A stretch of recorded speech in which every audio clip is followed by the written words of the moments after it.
आशा करता हूँ कि नया साल है तो नए जुनून के साथ आप लोग तैयारी कर रहे होंगे, अपना काम कर रहे होंगे और उसके प्रति 100% ईमानदार होंगे।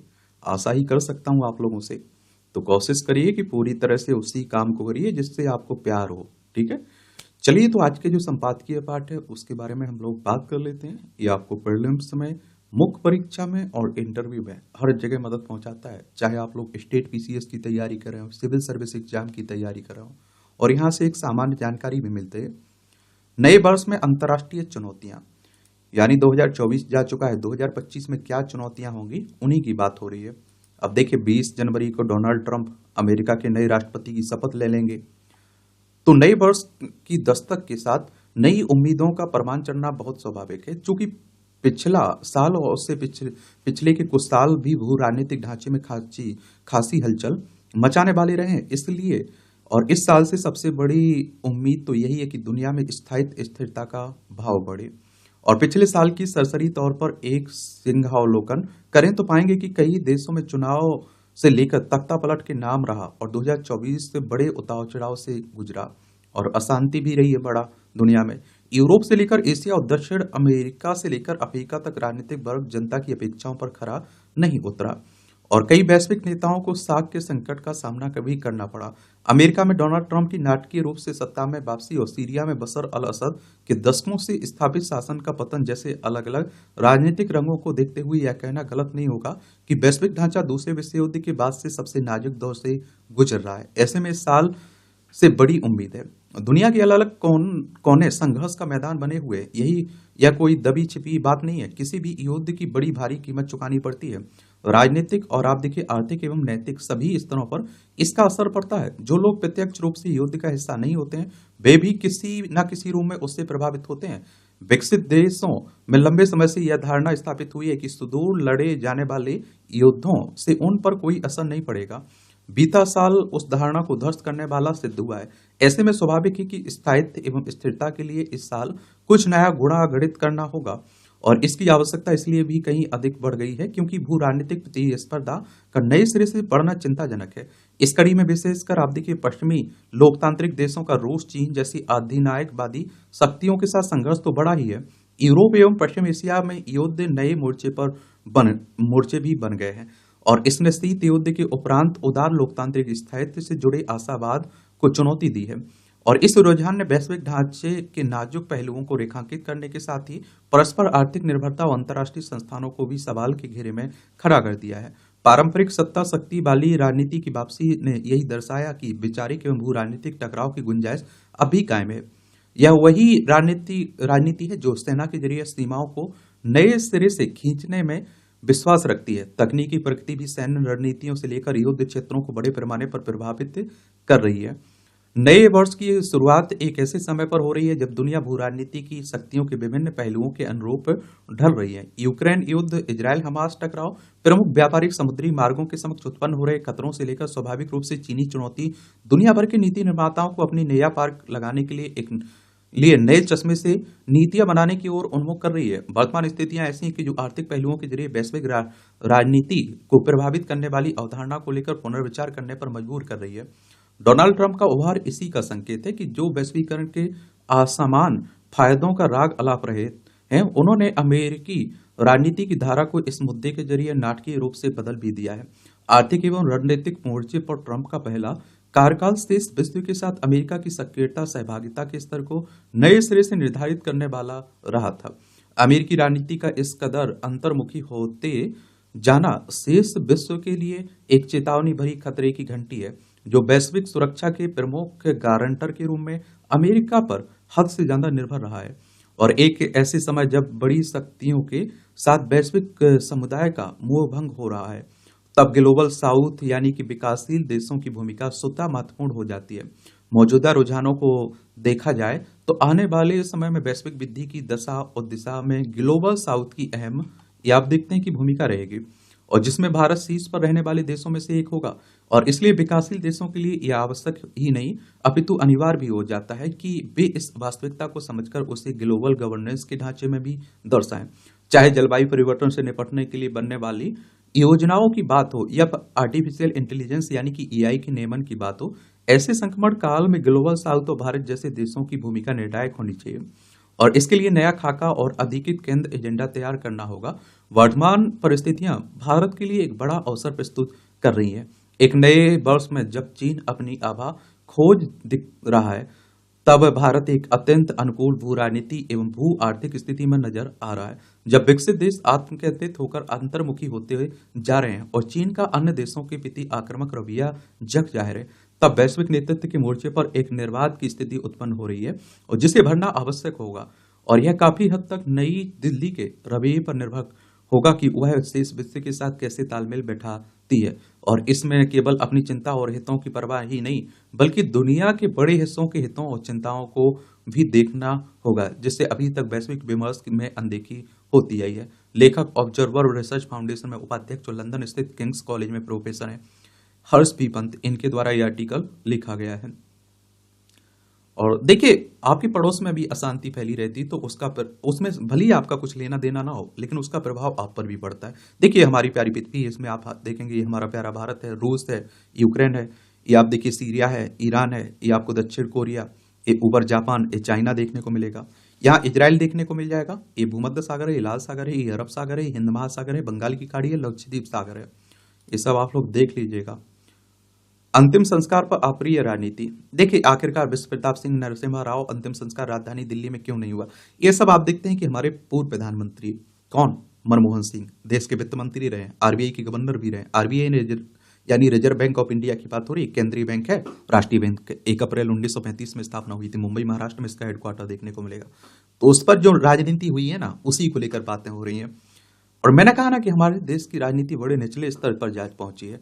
आप देखेंगे कि यहाँ क्या होता है, हमारे सैनिक शहीद होते हैं, उस पर भी राजनीति होती है। जनता कहीं आपदा आती है तो उस पर भी राजनीति उन्हें। अब मनमोहन सिंह गए तो उन पर भी राजनीति हुई। छोड़िए ना, नेताओं से क्या नैतिक उम्मीद कर सकते हैं आप। नवोत्कर्ष का आरंभ। न्यूटन वर्ष केवल एक दिन विशेष नहीं है, अपितु एक नवीन प्रेरणा, नवोन्मेष और नवजीवन का भी प्रतीक है। यह जीवन की विविधताओं में संतुलन स्थापित करने और आत्म सुधार का अवसर प्रदान करता है। नव वर्ष केवल उत्सव नहीं, बल्कि आत्ममंथन और कर्तव्यों की पुनर्समझ का भी समय है। आधुनिक जीवन की अराजकता और भौतिकवादी दृष्टिकोण ने हमें आत्मनिरीक्षण से विमुख कर दिया है। न्यूटन वर्ष हमें आत्मावलोकन का अवसर प्रदान करता है। आदि गुरु शंकराचार्य ने लिखा है कि जीवन क्षणभंगुर है और समय का सदुपयोग करो। इस संदर्भ में न्यूटन वर्ष को केवल भौतिक उपलब्धियों का प्रतीक नहीं बनना चाहिए, बल्कि नैतिक और आध्यात्मिक एवं सामाजिक उत्थान का भी माध्यम बनाना चाहिए।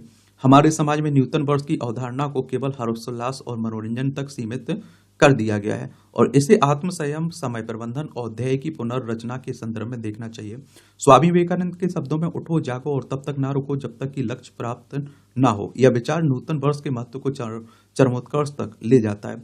न्यूटन वर्ष का स्वागत यदि उत्साह, नवीनता और उदारता के से किया जाए तो यह केवल एक तिथि परिवर्तन नहीं है, बल्कि जीवन को पुनः गढ़ने के माध्यम बन सकता है। यह संकल्प लेने का क्षण है। हम केवल व्यक्तिगत लाभों के लिए नहीं, बल्कि समाज और राष्ट्र के प्रति भी अपने उत्तरदायित्वों को समझेंगे और उनका अपेक्षित रूप से निर्वहन करेंगे। नूतन वर्ष हमारे भीतर सुप्त शक्तियों को जागृत करने का समय है। आइए इस वर्ष को केवल पर्व के रूप में नहीं, बल्कि प्रगति, परिवर्तन और आत्मानुशासन के मार्ग पर चलने का प्रेरणा स्रोत बनाए और इस नए वर्ष में अपनी दृष्टि और भावना की शुद्धि का संकल्प लेना चाहिए। अच्छा कॉलम लिखा जाता है, आप लोग पढ़ा करिएगा, इनसे सीखा करिएगा, अपने जिंदगी में उतारा करिएगा, क्योंकि बातें लिखी तो अच्छी जाती हैं, लोग उतारते कम अपने जीवन में। कौशल विकास। तो देश भर के उच्च शिक्षण संस्थानों में कौशल आधारित पाठ्यक्रम शुरू करने की तैयारी की मांग है। सच तो यह है कि ऐसे पाठ्यक्रम अब तक शुरू कर दिए जाने चाहिए था, क्योंकि एक बड़ी संख्या में उच्च शिक्षा संस्थान ऐसी डिग्रियां देने में लगे हुए हैं जो आज के समय में उपयोगी नहीं साबित हो रही हैं। इसी कारण देश में डिग्री धारक युवाओं की फौज तो तैयार हो रही है, लेकिन वह ऐसे किसी कौशल से लैस नहीं है जिससे उद्योग धंधों में मांग है। यानी कि आप देखते हैं कि जो उद्योग धंधों में मांग है ना, उस हिसाब से उनकी योग्यता नहीं है और इसलिए बेरोजगार हैं। इसी कारण कारोबार जगत के प्रतिनिधि यह शिकायत करते रहे कि उन्हें उनकी आवश्यकता के हिसाब से हुनरमंद युवा नहीं मिल पाते हैं। और जब विश्वविद्यालय अनुदान आयोग की पहल पर नए सत्र से कौशल आधारित पाठ्यक्रम शुरू होने जा रहा है, तब फिर यह भी देखा जाना चाहिए कि वे कारोबार जगत की जरूरत को पूरा करने में समर्थ बनेंगे या नहीं। उचित यह होगा कि कौशल आधारित पाठ्यक्रम उद्योग व्यापार जगत के प्रतिनिधियों के साथ विचार विमर्श से ही तैयार किए जाएं।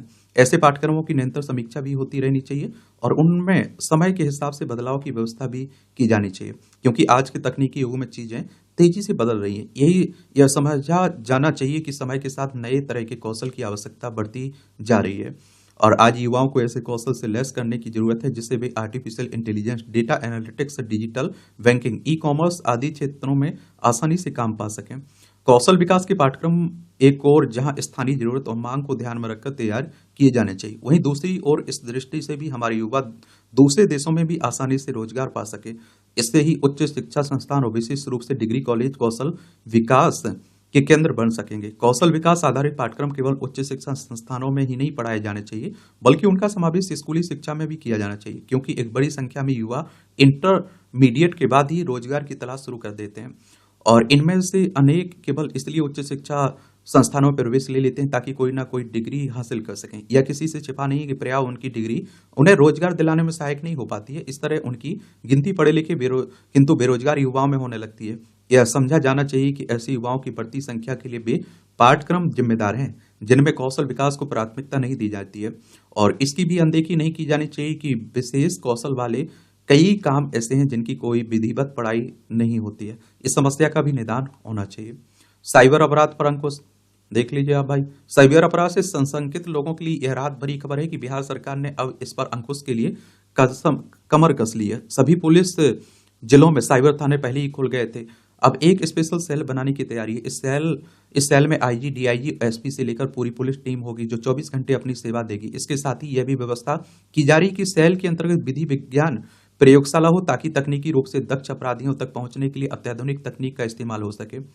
और आप देखिए जांच गहराई से हो और इसमें तैनात होने वाली आईआईटी, एनआईटी से विशेष ट्रेनिंग प्राप्त साइबर कमांडो से उम्मीद की जानी चाहिए कि डीप साइबर वर्ल्ड में वह बहुत आसानी से अपनी पहुंच बना सकेंगे और साइबर अपराधियों की गर्दन तक पहुंचेंगे। सबसे महत्वपूर्ण बात है कि इस सेंटर में बैंक के एक अधिकारी भी 24 घंटे तैनात रहेंगे और इन्हें जैसे ही शिकायत मिलेगी कि वह वित्तीय धोखाधड़ी है, ये तत्काल संबंधित अकाउंट को लॉक कर देंगे।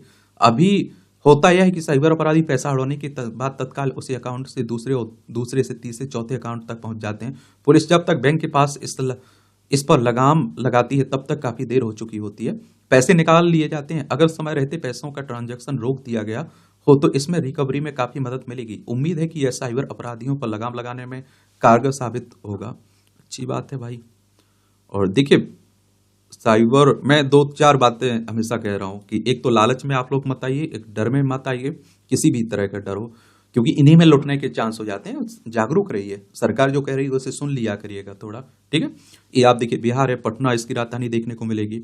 इसकी अंतर्राष्ट्रीय सीमा नेपाल से लगती है और राज्यों में आप देखते हैं कि उत्तर प्रदेश, झारखंड, पश्चिम बंगाल से लगती है। नीतीश कुमार यहाँ के मुख्यमंत्री हैं, आरिफ मोहम्मद खान यहाँ के राज्यपाल हैं। विधानसभा में 243 सीटें, विधान परिषद में 75 सीटें, राज्यसभा में 16 सीटें, लोकसभा में 40 सीटें, 94,163 वर्ग किलोमीटर में फैला हुआ है। और आजकल देखिए साइबर हमले काफी हो रहे हैं, ये भी चिंता की बात है। पर्यावरण संरक्षण का ले संकल्प। नया साल नई आशाओं के साथ दस्तक दे चुका है। यह आत्ममंथन करने का सबसे उपयुक्त समय है कि बीते वर्ष में हमने पर्यावरण संरक्षण के लिए क्या प्रयास किए हैं और नए साल में क्या करना चाहिए। नए साल पर संकल्प लेने की सूची में पर्यावरण अनुकूल संकल्पों को शामिल कर धरती को खुशहाल बनाने तथा जलवायु परिवर्तन के खतरे को कम करने में महत्वपूर्ण भूमिका निभाई जा सकती है। और हमारा पर्यावरण मौजूदा समय में बुरे दौर से गुजर रहा है। मौसम एवं जलवायु चक्र के असंतुलित होने से मानवता को कठोर जलवायविक दशाओं का सामना करना पड़ रहा है। औद्योगिकरण, नगरीकरण, वनोन्मूलन और प्रदूषण के कारण जलवायु परिवर्तन का खतरा दिनों दिन विकराल होता जा रहा है। हर साल राष्ट्रीय और अंतर्राष्ट्रीय स्तर पर पर्यावरण संरक्षण को लेकर तमाम सभा सम्मेलन आयोजित किए जाते हैं, लेकिन इनका प्रभाव जमीनी स्तर पर सीमित ही रहता है। आमजन में जागरूकता और जिम्मेदारी का अभाव इन प्रयासों को पूर्ण रूप से सफल नहीं होने देता है। साल का पहला दिन एक अवसर है जो हमें पर्यावरण संरक्षण का संकल्प लेने, पूरे वर्ष इस दिशा में सतर्क रहने तथा अपने कर्तव्यों और दायित्वों का ईमानदारी से निर्वहन करने के लिए प्रेरित करता है। नए वर्ष के आगमन पर कम से कम एक पौधा लगाकर उसकी सुरक्षा का संकल्प कई मायनों में खास हो सकता है और इस प्रयास से एक और परिवेश सुंदर होगा। तो दूसरी ओर आप देखिए इसके दीर्घकालिक परिणाम जलवायु परिवर्तन के खतरे को कम करने में मदद करेगा। वहीं खरीदारी के दौरान सदैव पुनः प्रयोज्य बैग ले जाने के संकल्प से धरा को प्लास्टिक मुक्त करने में मदद मिल सकती है। संयुक्त राष्ट्र पर्यावरण कार्यक्रम के अनुसार दुनिया भर में हर मिनट 10 लाख प्लास्टिक की बोतलें खरीदी जाती हैं और हर साल 5 trillion single use plastic bag का इस्तेमाल किया जाता है। ऐसे में दायित्वबोध और आत्मनिर्भरता का विकास न केवल प्लास्टिक के उपयोग को सीमित कर सकता है बल्कि पर्यावरण को स्वच्छ और सुरक्षित रखने में भी महत्वपूर्ण भूमिका निभा सकता है। साथ ही फास्ट फैशन से दूर रहने का संकल्प पर्यावरण को नया जीवन दे सकता है। कपड़ों का अधिकतम उपयोग सुनिश्चित करें ताकि पर्यावरण पर नकारात्मक प्रभाव को कम किया जा सके। पर्यावरण संरक्षण को की दिशा में ठोस परिणाम तभी संभव है जब प्रत्येक व्यक्ति अपने जीवन में छोटे छोटे बदलाव लाने का संकल्प ले। केवल नीतियों और सम्मेलनों पर निर्भर रहने के बजाय सामूहिक भागीदारी व्यवहारिक बदलाव आवश्यक है। पर्यावरण संरक्षण का संकल्प लेना अच्छा है, लेकिन इसके लिए सतत रूप से लगे रहने से ही इसकी महत्ता बरकरार रहेगी। अच्छा कॉलम लिखा गया है। और देखिए, अभी आपने देखा होगा बायो प्लास्टिक के बारे में, आपने सुना होगा गन्ना से प्लास्टिक बनाने की बात हो रही है। और मुझे लगता है कि अगर सब कोई योगदान देना अपना अपना, तो हम लोग बहुत कुछ पा सकते हैं। और अकेले सरकारें कुछ नहीं कर पा रही हैं ज़्यादा। इतनी बड़ी बड़ी घोषणाएं होती, बड़े बड़े सम्मेलन हो रहे हैं, क्या हो रहा है? कुछ नहीं हो पा रहा है। ये टिप्पणियां रहती हैं, इन्हें भी देख लिया करिएगा आप लोग। इसकी पीडीएफ एजुकेशन सर्कल प्लेटफॉर्म है ना, वहां डाल दी जाती है, तो वहां से जाकर डाउनलोड कर लिया करिएगा। ये स्पेडेक्स मिशन से बड़ी भारत की प्रतिष्ठा, ये भी देख लीजिए। तकनीक और विज्ञान के क्षेत्र में कोई उन्नति वैसे तो पूरी दुनिया के लिए महत्व रखती है। इसमें होने वाले आविष्कारों से पूरे मानव समुदाय का भला होता है, बशर्ते उन्हें लेकर कोई प्रतिबंधकारी शर्तें लागू ना हो और एकाधिकार की स्थिति ना बने। लेकिन औद्योगिकरण की शुरुआत से ही ज्यादातर मामलों में देखा गया कि कुछ विकसित देशों ने अपने फायदे, आर्थिक मुनाफे और वर्चस्ववादी एकाधिकार के लिए वैज्ञानिक और तकनीकी आविष्कारों का मनमाना इस्तेमाल किया है। जिसे चाहा उसे आविष्कार का लाभ दिया, जिसे चाहा उसके लिए इन्हें प्रतिबंधित भी कर दिया। और भारत को सुपर कंप्यूटर देने संबंधी अमेरिकी इंकार संबंधी ऐतिहासिक उदाहरण को इस मामले में एक नजीर माना जाता है। ऐसे में जब हम देखते हैं कि अंतरिक्ष में दो उपग्रहों को परस्पर जोड़ने, डॉकिंग का जो काम अमेरिका करीब 6 दशक पहले 1966 में ही कर चुका था, वैसे ही करिश्मा अब भारत स्पेडेक्स मिशन के रूप में करने जा रहा है, तो हमें इसका महत्व समझ में आ जाता है। यही नहीं, जब जिस तरह से दुनिया में अंतरिक्ष को लेकर दबदबे की एक नई होड़ कायम हो गई है, उसके मद्देनजर भारतीय अंतरिक्ष अनुसंधान संगठन इसरो का हर नया कारनामा हमें यह आश्वस्ति देता है कि अब हमारा देश ऐसी किसी भी उपलब्धियों को हासिल करने से चूकेगा नहीं जो उसे इस नई दुनिया में प्रतिष्ठा के साथ साथ कारोबार फायदे भी दिलाती है। और देखिए, अगर हम बात करें एक बात आप इसरो की, हमारी अंतरिक्ष एजेंसी है, इंडियन स्पेस रिसर्च ऑर्गेनाइजेशन की बात कर रहा हूँ। 15 अगस्त 1969 में स्थापना हुई थी। बेंगलोर कर्नाटक में इसका हेडक्वार्टर देखने को मिलेगा। योजना में शामिल है 3 परीक्षण, पहले चंद्रयान, मंगलयान और फिर सूरज की नई खोजबीन के अलावा गगनयान से अंतरिक्ष में अपने नागरिकों को भेजने के इरादे ने साबित कर दिया कि भारत अंतरिक्ष में हर उस मोर्चे पर अपनी महारत साबित करना चाहता है जो आज भी कई देशों के लिए स्वप्न है। ये चीजें सिर्फ अंतरिक्ष में दबदबा नहीं साबित करती हैं, बल्कि इनसे मानव विकास की नई राह भी खुलेगी। और इसके अलावा अंतरिक्ष के कारोबारी दोहन का वह सिलसिला बनता है और जो देश के तेज आर्थिक विकास में मददगार है। भारत के लिए ऐसी ही एक नई पहल स्पेस में 2 अंतरिक्ष यानों को डॉक और अनडॉक करने के लिए आवश्यक तकनीक को विकसित करना है।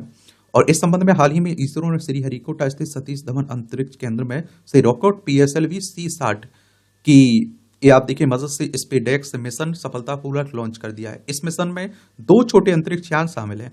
इनमें आप देखिए एक चेजर SDX-01 और जबकि दूसरा है टारगेट SDX-02। इन दोनों यानों में से हर एक का भार करीब 220 किलोग्राम है। पृथ्वी की निचली कक्षा में 470 किलोमीटर ऊपर बंदूक की गोली के मुकाबले 10 गुना ज्यादा तेज रफ्तार यानी कि 28,800 किलोमीटर प्रति घंटे की रफ्तार से चक्कर लगाने के दौरान 3 तरह के परीक्षण करना इसरो की योजना में शामिल है। पहला है डॉकिंग, दूसरा है डॉक किए गए और अंतरिक्ष यानों में ऊर्जा का हस्तांतरण करना, तीसरा है उद्देश्य है अनडॉकिंग के बाद पेलोड का संचालन करना। इसरो का उद्देश्य अंतरिक्ष यान को बेहद किफायती ढंग से डॉक और अनडॉक करने की क्षमता को प्रदर्शित करना है। एक अंतरिक्ष यान से दूसरे यान से के जुड़ने या कनेक्ट करने की प्रक्रिया को डॉकिंग कहते हैं और अंतरिक्ष में जुड़े 2 अंतरिक्ष यानों को अलग करने की प्रक्रिया को अनडॉकिंग कहते हैं। इस मिशन का एक उद्देश्य डॉकिंग प्रक्रिया संपन्न होने के बाद दोनों अंतरिक्ष यानों में परस्पर ऊर्जा का हस्तांतरण करना भी है। भविष्य में स्पेस रोबोटिक्स जैसे प्रयोगों में ऊर्जा हस्तांतरण की यह तकनीक काफी अहम साबित हो सकती है। समय समय पर उपग्रहों की देखरेख, लंबी दूरी के अंतरिक्ष अभियानों और इंसानों को चंद्रमा पर भेजने में भी यह तकनीक काफी मददगार साबित हो सकती है। भारतीय डॉकिंग सिस्टम की उपयोगिता। भारत का यह मिशन यदि पूरी तरह सफल रहा तो दुनिया में ऐसा करने वाला वह चौथा देश बन जाएगा। इससे पहले अमेरिका, रूस और चीन यह क्षमता हासिल कर चुके हैं। अमेरिका ने 16 मार्च 1966 को अपनी जेमिनी 8 मिशन के तहत उपग्रह जेमिनी को एक अन्य टारगेट अंतरिक्ष यान एजेना के साथ डॉक किया और इसके अगले ही साल 30 अक्टूबर 1967 को सोवियत संघ, वर्तमान रूस ने अपने 2 उपग्रह कासमास 186 और कासमास 188 को स्वचालित तरीके से परस्पर डॉक किया था। चीन ने काफी बाद 2 नवंबर 2011 को अपनी अंतरिक्ष प्रयोगशाला त्यांगोंग 1 के साथ बिना चालक दल वाले उपग्रह सेंझोउ 8 को कामयाबी के साथ डॉक किया था। 2 उपग्रहों को अंतरिक्ष में परस्पर जोड़ने और अलग करने की इस पूरी प्रक्रिया या डॉकिंग मैकेनिज्म पर भारत ने पेटेंट लिया है और पेटेंट मिल जाने के बाद इस डॉकिंग मैकेनिज्म को भारतीय डॉकिंग सिस्टम नाम दिया गया है। और हमारे देश को यह तकनीक खुद विकसित करने की जरूरत इसलिए हुई क्योंकि दुनिया का कोई भी अंतरिक्ष संगठन बेहद जटिल मानी जाने वाली इस प्रक्रिया से जुड़ी जानकारियों को किसी अन्य देश के संगठन के साथ साझा नहीं करता है। ऐसे में वर्ष 2016 में मंजूर की गई परियोजना स्पेडेक्स मिशन को साकार करने में हमारे देश को करीब 1 दशक का लंबा वक्त लग गया और इस तकनीक यानी इस इन स्पेस डॉकिंग की जरूरत उस समय ज्यादा होती है जब किसी एक ही साझा मिशन के लिए कई रॉकेट लॉन्च करने पड़ते हैं और उनके अलग अलग सामान अथवा उपकरण अंतरिक्ष में भेजे जाने होते हैं। भारत अगले कुछ ही वर्षों में खुद का अंतरिक्ष स्टेशन बनाने और गगनयान मिशन से नागरिकों को अंतरिक्ष में भेजने की इरादे से जो काम कर रहा है वह इस तकनीक की महत्वपूर्ण भूमिका होगी। भारत के अंतरिक्ष स्टेशन का निर्माण एवं संचालन करने और चंद्रमा पर भारतीय अंतरिक्ष यात्रियों को भेजने आदि योजनाओं के लिए इस तकनीक की काफी जरूरत होती है। अंतरिक्ष में चंद्रमा पर यात्रियों को यान से जिस मॉड्यूल में भेजकर चंद्र सतह पर उतारा और वापस यान से मॉड्यूल को जोड़ा जाएगा वहां यह इन स्पेस डॉकिंग तकनीक की काम आएगी। यह तकनीक गगनयान मिशन के लिए काफी उपयोगी है। डॉकिंग तकनीक चंद्रयान 4 जैसे दीर्घकालिक मिशनों और भविष्य में आयोजित किए जाने वाले दूसरे मिशनों के लिए मील का पत्थर साबित हो सकती है। और योजना के मुताबिक चंद्रयान 4 मिशन 2 रॉकेट क्रमशः LMB-3 और PSLV के जरिए अलग अलग उपकरणों के 2 सेट चंद्रमा पर लॉन्च करेगा। साथ ही इस अंतरिक्ष यान का एक मॉड्यूल भी चंद्रमा की सतह पर उतरेगा और जहां से यह चंद्रमा की मिट्टी और चट्टानों के नमूने एकत्रित करेगा। नमूनों को जमा करने के बाद उन्हें एक बॉक्स में रखेगा, फिर चंद्रमा की परिक्रमा कर रहे यान से जुड़ने के बाद पृथ्वी पर वापस आएगा। इस पूरी योजना में डॉकिंग और अनडॉकिंग इन दोनों की ही तकनीकों का बेहद सूक्ष्मता और सावधानी से इस्तेमाल करना होगा। अंतरिक्ष का एलीट क्लब भविष्य में अंतरिक्ष स्टेशन संचालन और सैटेलाइट सर्विस मिशनों के अलावा अंतरिक्ष यानों को उनकी कक्षा में स्थापित करने की यह क्षमता आज बेशक गिने चुने देशों के पास है, लेकिन एक बार भारत जब यह क्षमता हासिल कर लेगा तब वह न केवल उस एलीट क्लब में शामिल हो जाएगा जिसमें पहुंचने की उसकी पहली कोशिशों का अक्सर दुनिया के चंद देश मजाक उड़ाते रहे। चंद्रयान, मंगलयान और आदित्य एल जैसी लगातार उपलब्धियों के बल पर भारत उस हैसियत में पहुंच गया जहां कई देश अपने अंतरिक्ष अभियानों के लिए इसरो की मदद ले रहे हैं और उसके योगदान की सराहना कर रहे हैं। साफ है कि ये कोशिशें अंतरिक्ष में भारत के प्रभाव को बढ़ाने में सहायक साबित हो रही है। इनमें हमारे देश को प्रतिष्ठा और वह कारोबार भी हासिल हो रहा है जो अंततः देश के चौतरफा विकास में मददगार होता है। भारतीय अंतरिक्ष स्टेशन से मिलेगी नई शक्ति। इसरो के मुताबिक साल 2035 तक भारत का अपना एक अंतरिक्ष स्टेशन होगा। इसरो के अनुसार हमारा देश भारतीय अंतरिक्ष स्टेशन के निर्माण की योजना पर काम कर रहा है।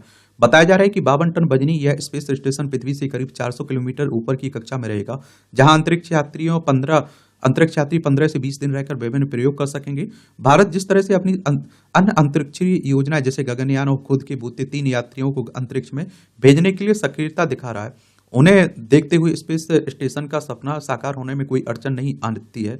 स्पेस डॉकिंग की तकनीक पर शोध करने के लिए किए गए बजटीय प्रावधान का संकेत यही था कि भारत अपना स्पेस स्टेशन बनाना चाहता है। मौजूदा समय में दुनिया के सिर्फ 2 ही स्पेस स्टेशन हैं जो हमारे नजदीक अंतरिक्ष में उपस्थित हैं। इनमें एक बेहद चर्चित अंतर्राष्ट्रीय स्पेस स्टेशन परिचालन स्थायी रूप से निवास के लिए इसे अमेरिका, रूस, जापान समेत कई यूरोपीय देशों ने मिलकर बनाया। दूसरा चीन का त्यांगोंग जो इससे पहले 2011-2016 में भेजे गए त्यांगोंग 1 और त्यांगोंग 2 से मिले अनुभव के आधार पर तैयार किया गया। त्यांगोंग स्पेस स्टेशन सतह से 340 से 450 किलोमीटर ऊपर पृथ्वी की निचली कक्षा में स्थापित थी। यह चीन का पहला दीर्घकालिक स्पेस स्टेशन है जो अंतर्राष्ट्रीय है। स्पेस स्टेशन के आकार का करीब 1/3 है। अंतर्राष्ट्रीय स्पेस स्टेशन और चीनी स्पेस स्टेशन के मुकाबले भारतीय स्पेस स्टेशन का आकार छोटा होगा, लेकिन इसके उद्देश्यों को देखते हुए यह कहते हैं कि करीब अंतरिक्ष में इस तरह की सहूलियत होना देश के अंतरिक्ष संबंधी कार्यक्रमों की महत्ता दर्शाता है।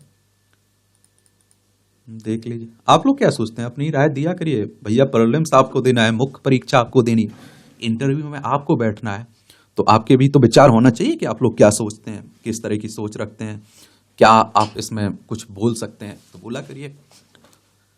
देखिए, जो भोपाल गैस त्रासदी हुई थी ना, तो बहुत गहरे हैं भोपाल गैस त्रासदी के दाग। ये मध्य प्रदेश की बात हो रही है। देखिए, हमारा प्यारा भारत है, इसमें आप देखेंगे ये मध्य प्रदेश है, इसे आप लोग हृदय प्रदेश कहते हैं, टाइगर प्रदेश कहते हैं, सोया प्रदेश कहते हैं, नदियों का मायका भी कहते हैं। भोपाल इसी की राजधानी 1 नवंबर 1956 में से राज्य बनाया गया था। इसकी सीमा राजस्थान, गुजरात, महाराष्ट्र, छत्तीसगढ़ और उत्तर प्रदेश से लगती है। क्षेत्रफल में दूसरे नंबर पर है, 3,08,252 वर्ग किलोमीटर में फैला हुआ है। विधानसभा में 230 सीटें हैं, राज्यसभा में 11 सीटें हैं, लोकसभा में 29 सीटें हैं। मोहन यादव यहाँ के मुख्यमंत्री, मंगू भाई सी पटेल यहाँ के राज्यपाल आपको देखने को मिलेंगे। तो आप देखेंगे कि 2-3 दिसंबर 1984 की दरमियान सबसे बड़ी औद्योगिक त्रासदी के दाग अब तक धोए पीछे नहीं जा सके और इनके गुनहगार अब तक कानून की पकड़ में नहीं आ सके। इतना ही नहीं, इस नई दुर्घटना के बाद 40 साल तक केंद्र राज्य सरकारों ने हजारों बेकसूर लोगों की मौत की जिम्मेदारी यूनियन कार्बाइड फैक्ट्री के परिसर से जहरीले कचरे को नष्ट करने की कोई गंभीर कोशिश ही नहीं की। इस उदासीनता पर जबलपुर उच्च न्यायालय ने पिछले दिनों कड़ी नाराजगी जताती हुए राज्य सरकार को निर्देश दिया कि वह 40 साल से पड़े इस जहरीले कचरे को 1 माह में निस्तारित कर 6 जनवरी 2025 तक रिपोर्ट दे। और हाईकोर्ट के सख्त निर्देश के बाद सरकार जागी, लेकिन निर्धारित माह के अंतिम सप्ताह में रात दिन काम करके गत 30 दिसंबर को देर रात तक 337 टन रासायनिक कचरा कंटेनरों में भर दिया और कहा गया कि 2 जनवरी से पहले इस कचरे को धार जिले के पीतमपुर भेज दिया जाएगा, क्योंकि इस कचरे के निष्पादन के लिए सबसे सुरक्षित जगह वही है जहां की राम की कंपनी में इसे नष्ट किया जाना है। इस बीच पीतमपुर और इंदौर में कचरा निष्पादन की इस प्रक्रिया का विरोध शुरू हो चुका है और स्थानीय लोगों का कहना है कि भोपाल का खतरनाक रासायनिक कचरा उनके यहाँ जलाए जाने से उनके यहाँ खतरनाक खतरा पैदा होगा। स्थानीय नागरिकों का विरोध बढ़ा तो प्रदेश सरकार में ही अंतर विरोध उभर कर सामने आ गया। नगरीय प्रशासन मंत्री कैलाश विजयवर्गीय ने यहाँ तक कह डाला कि वह इंदौर और पीतमपुर की सेहत के साथ किसी को खिलवाड़ नहीं करने देंगे जब तक जनप्रतिनिधि इस बात से संतुष्ट नहीं हो जाते कि इस कचरे से नागरिकों के स्वास्थ्य को कोई हानि नहीं होगी, तब तक इसे पीतमपुर नहीं आने देंगे। दूसरी तरफ गैस त्रासदी राहत विभाग के मंत्री कुंवर विजय शाह ने 2 टूक कह दिया कि इस प्रक्रिया में राज्य सरकार का कोई हस्तक्षेप ही नहीं है। यह काम उच्च न्यायालय के आदेश पर हो रहा है और अगर किसी को इस पर आपत्ति है तो वह न्यायालय के सामने जा सकता है। मंत्रियों के इन विरोधाभासी बयानों से साफ है कि सरकार उच्च न्यायालय के आदेश और स्थानीय भावनाओं के बीच संतुलन साधने की कवायद भी समानांतर रूप से कर रही है, लेकिन इसमें उसका मतभेद भी खुलकर सामने आ गया है। और इन सब कवायदों के बीच लोगों के मन में बड़ा सवाल है कि क्या इस कचरे के साथ फैक्ट्री और उसका परिसर जहर से पूरी तरह से मुक्त हो जाएगा, क्योंकि इसका आप देखिए इस त्रासदी का अभी तक प्रभाव है। इसका जवाब अभी सरकार और कचरा निस्तारण में जुटी टीम के पास नहीं है। गैस राहत एवं पुनर्वास विभाग के संचालक स्वतंत्र कुमार सिंह का कहना है कि 337 टन कचरा कंटेनरों में भर दिए जाने के बाद फैक्ट्री रासायनिक कचरे से पूरी तरह मुक्त हो गई है। हालांकि स्वतंत्र कुमार सिंह जिस कचरे की बात कर रहे हैं वह परिसर के गोदामों और कमरों में रखा गया, लेकिन रासायनिक कचरे का बड़ा हिस्सा परिसर के तालाब में अभी भी डंप है, जिसका जिक्र अभी तक नहीं किया जा रहा है। इसकी वजह से आसपास की मिट्टी और पानी में कैंसर पैदा करने वाले तत्व बढ़ रहे हैं। अधिकारी कह रहे हैं कि अभी इसे निस्तारित करने को लेकर कोई आदेश नहीं मिला है। अगर उच्च न्यायालय कहता तो इसे भी हटाने का काम शुरू किया जाएगा। कचरा निस्तारण की शुरू हुई कवायद के बीच गैस पीड़ित परिवारों का वह दर्द भी उभरने लगा जो बरसों से सरकार के वादे पूरे नहीं किए जाने से पैदा हुआ है। गैस रिसाव से हुए हादसे के बाद सरकार ने उनके पुनर्वास का वादा किया था, उनके लिए अनेक सुविधाएं देश की घोषणाओं की थी, लेकिन वे पूरी नहीं हो पाई हैं। सरकार ने आप देखते हैं कि गैस हादसे में मारे गए लोगों को की 5,000 विधवाओं को पेंशन देने का वादे किया। बहुत लंबी और थकाऊ दावा प्रक्रिया के बाद भी पेंशन शुरू हुई, लेकिन अभी भी हजारों महिलाओं को नहीं मिल सकी। अगर यह पेंशन भी मिलती तो बीमारियां झेल रहे लोगों को कुछ राहत मिल सकेगी। गैस के असर से कैंसर और किडनी के रोगों से जूझ रहे लोगों के लिए सरकार ने मुआवजा की बात की थी। बाद में इसे आंशिक नुकसान की श्रेणी में डालकर ऐसी जानलेवा बीमारियों से जूझ रहे लोगों के लिए 25,000 रुपए का मुआवजा तय कर दिया। गैस प्रभावितों के लिए काम कर रहे संगठन इसे 5 लाख रुपए करने की मांग कर रहे हैं और इसलिए उन लोगों ने उच्च न्यायालय में एक याचिका भी दायर की है। उम्मीद है कि उन्हें अब न्यायालय से ही न्याय मिलेगा। इसके बारे में याद रखिएगा, भोपाल गैस त्रासदी के बारे में, क्योंकि इससे क्वेश्चंस पूछे जाएंगे भाई, इसमें कोई दोहराए नहीं है। ये 2-3 दिसंबर को हुआ था, ये भी याद रखिएगा। भोपाल गैस कांड के नाम से जानते हैं। और इसमें भोपाल गैस त्रासदी, इसमें कौन सी गैस रिश्ती थी? MIC, जिसे मैथाइल आइसोसाइनेनाइड के नाम से जानते हैं, याद रखिएगा। छात्रों के समग्र विकास की पहल। छात्रों के शारीरिक मानसिक स्वास्थ्य की देखभाल सुनिश्चित करने के लिए यूजीसी ने उच्च शिक्षण संस्थानों को अपने परिसर में छात्र सेवा केंद्र स्थापित करने का सुझाव दिया है। यूजीसी के बारे में भी याद रखिएगा। क्या? यूजीसी, क्योंकि इससे भी क्वेश्चंस पूछ लेता है ना। मैं बात कर रहा हूं यूनिवर्सिटी ग्रांट कमीशन की। 28 दिसंबर 1956 में स्थापना हुई थी। नई दिल्ली में हेडक्वार्टर देखने को मिलेगा। तो राष्ट्रीय शिक्षा नीति 2020 में एक समग्र एवं बहुविषयक शिक्षा प्रणाली के माध्यम से छात्रों के सर्वांगीण विकास को सुनिश्चित करने को प्रमुख लक्ष्य के रूप में रखा गया। शिक्षा नीति के परिच्छेद 11.1 और 11.3 में उल्लिखित है, भारत में समग्र एवं बहुविषयक तरीके से सीखने की एक प्राचीन परंपरा है। एक समग्र और बहुविषयक शिक्षा का उद्देश्य मनुष्य की सभी क्षमताओं, बौद्धिक, सौंदर्यात्मक और सामाजिक, शारीरिक, भावनात्मक तथा नैतिक को एकीकृत तरीके से विकसित करना होगा। विभिन्न नवाचारों के माध्यम से उच्च शिक्षण संस्थानों को छात्रों के समग्र विकास में सहायक बनाने के प्रयास किए जा रहे हैं। इसी क्रम में छात्रों के शारीरिक एवं मानसिक स्वास्थ्य की देखभाल सुनिश्चित करने के लिए विश्वविद्यालय अनुदान आयोग ने विस्तृत दिशा निर्देश जारी किए। इनका उद्देश्य छात्रों की शारीरिक स्वास्थ्य और खेल गतिविधियों को बढ़ावा देने, विभिन्न शैक्षणिक दबाव, व्यवहार संबंधी मुद्दों, तनाव, कैरियर संबंधी चिंताओं, अवसाद सहित छात्रों के मानसिक स्वास्थ्य से संबंधित सभी समस्याओं का निवारण करना, छात्रों में सकारात्मक सोच और भावनाएं पैदा करना तथा छात्रों के लिए एक सकारात्मक और सहायक संरचना को बढ़ावा देना। इसके लिए आयोग ने उच्च शिक्षण संस्थानों को अपने परिसर में छात्र सेवा केंद्र स्थापित करने का सुझाव दिया। इन सेवा केंद्रों का कार्य छात्रों को उनकी आवश्यकता के अनुरूप शारीरिक मानसिक सहायता उपलब्ध कराना तथा उनकी तत्व संबंधी समस्याओं का समाधान करना होगा। इसके लिए छात्र सेवा केंद्रों को अपने शारीरिक मानसिक स्वास्थ्य विशेषज्ञ, मनोचिकित्सक तथा संबंधित उपकरण रखने होंगे और जिससे छात्रों को ठीक प्रकार से सहायता प्रदान की जा सके। साथ ही यह सेवा केंद्र विश्वविद्यालय के स्वास्थ्य केंद्रों से भी निरंतर संपर्क और सहयोग बनाए रखे। दिशा निर्देशों में यह भी कहा गया है कि छात्र सेवा केंद्र समय समय पर काउंसलिंग, कैरियर मार्गदर्शन, शारीरिक मानसिक स्वास्थ्य जैसे विषयों पर संवाद सत्र का आयोजन भी करेंगे। छात्र सेवा केंद्र उच्च शिक्षण संस्थानों में छात्रों के शारीरिक मानसिक स्वास्थ्य एवं विकास से संबंधित विषयों के लिए एकल व्यवस्था के रूप में कार्य करेगा। विचार करें तो बदलते समय के साथ शिक्षा क्षेत्र में छात्रों की चुनौतियां और कठिनाइयों का स्वरूप भी बदल रहा है। आज के द्रुतगामी समय के साथ आप देखिए कदमताल करते हुए आगे बढ़ना छात्रों के लिए एक बड़ी चुनौती है।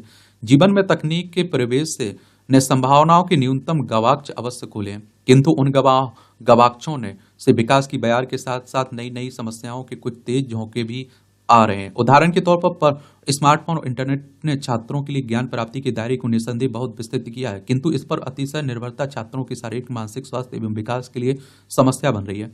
फोन, टैब जैसे उपकरणों पर अधिक समय देना छात्रों की शारीरिक मानसिक गतिविधियों को कुंद कर रही है।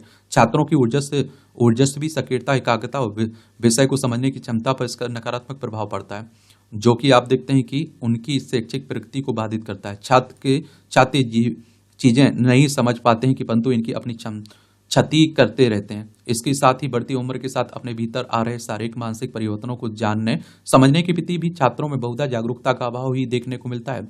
वे अपने भीतर परिवर्तन अनुभव करते हैं, नई अनुभूतियां उनके मन में जगती हैं, किंतु ऐसा क्यों हो रहा है और इसके साथ स्वयं को कैसे ढाला जाए, इसे भी ठीक से समझ नहीं पाते हैं। परिणामतः बहुत से छात्र इन परिवर्तनों के प्रति सहज नहीं हो पाते हैं, जिसका प्रतिकूल प्रभाव उनके शारीरिक मानसिक स्वास्थ्य पर पड़ता है। अब बिना उत्तम स्वास्थ्य के शैक्षिक विकास भला कैसे हो सकता है? ऐसे छात्र शैक्षिक विकास की दौड़ में पीछे पिछड़ते जाते हैं और परिवार मित्रों के दबाव में, तनाव में, अवसाद से ग्रस्त हो जाते हैं। छात्रों को ऐसी स्थितियों से बचाने के लिए के उद्देश्य से यूजीसी द्वारा उक्त दिशा निर्देश लाए गए। महाविद्यालयों में छात्र सेवा केंद्र की स्थापना के बाद छात्र अपनी समस्याएं वहां बता पाएंगे तथा सही समय पर उनकी समस्याओं को दूर किया जा सकेगा।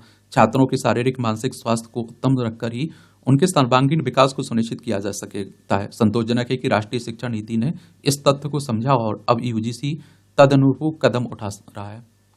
और देखिए, एक बात बता दूं आप लोगों को कि दुरुपयोग हैं, फायदे हैं। हर कोई भी टेक्नोलॉजी आती है, फोन हो, चाहे आप देखिए टैब हो, लैपटॉप, कोई भी आप देखेंगे, एआई हो, समझ रहे हैं आप लोग। तो ये आप पर निर्भर करता है कि आप कितने जागरूक हैं और कितना फायदा उठा रहे हैं, कितना अपने आप को नुकसान पहुंचा रहे हैं। और इस तरह से आप देखेंगे कि आज के संपादकीय पाठ की कहानी खत्म होती है। आप लोग पढ़ते रहिए, एंजॉय करते रहिए और मेरी तरफ से शुभकामनाएं हैं। बड़ी मेहनत करिए, अपने आप को झोंक दीजिए अपने काम में। ठीक है, धन्यवाद।